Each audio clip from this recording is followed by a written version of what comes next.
Hi అండి, welcome back to my channel. ఈరోజు మన వీడియో వచ్చేసి కీర దోసకాయ పచ్చడి అండి. చాలా టేస్టీగా ఉంటుంది. సమ్మర్లో కాబట్టి మనకి వంటికి చాలా చలువ చేస్తుంది. ఒకసారి ట్రై చేసి చూడండి.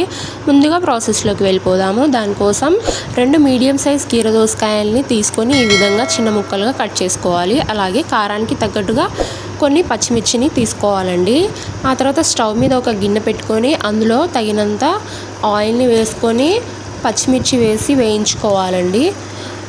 పచ్చిమిర్చి ఈ విధంగా వేగాక కాస్త జీలకర్రని వేసుకోవాలి. నేను ఫైనల్గా వేస్తున్నాను జీలకర్ర, ఎందుకంటే మాడిపోయినట్టుగా అనిపిస్తుంది అని నేను ఫైనల్గా వేసుకుంటానండి జీలకర్ర. మీకు ఇష్టమైతే ధనియాల్ని కూడా వేసుకోవచ్చు.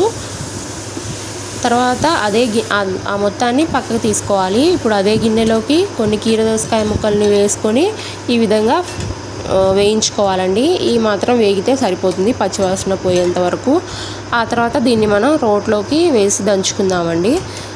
పచ్చిమిర్చి ముక్కల్ని వేసి ఆ తర్వాత కాస్తంత చింతపండుని కూడా ఒక 2 నిమిషాల ముందు నానబెట్టుకొని ఇందులోకి వేసి ఈ విధంగా పచ్చిమిర్చిని దంచుకోవాలి. ఆ తర్వాత ముందుగానే వేయించుకున్న కీర దోసకాయ ముక్కల్ని కూడా వేసి టేస్ట్ తగ్గట్టుగా సాల్ట్ని కూడా వేసి కచ్చపచ్చగా దంచుకోవాలండి.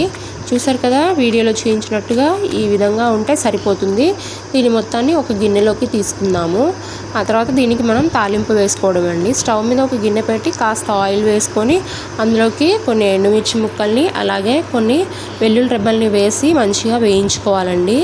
ఈ విధంగా వేగిన తర్వాత ఇందులోకి కొన్ని తాలింపు గింజల్ని కూడా వేసుకోవాలి. ఇదంతా మంచిగా వేగిన తర్వాత స్టవ్ ఆఫ్ చేసుకొని కొన్ని కరివేపాకు రెబ్బల్ని వేసుకోవడమేనండి. అంతే, మన తాలింపు రెడీ అయిపోయింది. ఈ మొత్తాన్ని కూడా మనం చట్నీలోకి వేసుకుందాము. చూసారు కదా, అంతే అండి, మన కీర దోసకాయ పచ్చడి రెడీ అయిపోయింది. ఎంతో టేస్టీగా ఉండే అలాగే సమ్మర్లో ఎంతో చలువ చేసే ఈ కీర దోసకాయ పచ్చడి చాలా బాగుంటుంది. ఒకసారి ట్రై చేసి చూడండి. నా వీడియో నచ్చితే ఒక లైక్ చేయండి. అలాగే నా ఛానల్ని సబ్స్క్రైబ్ చేసుకోండి. Thank you for watching.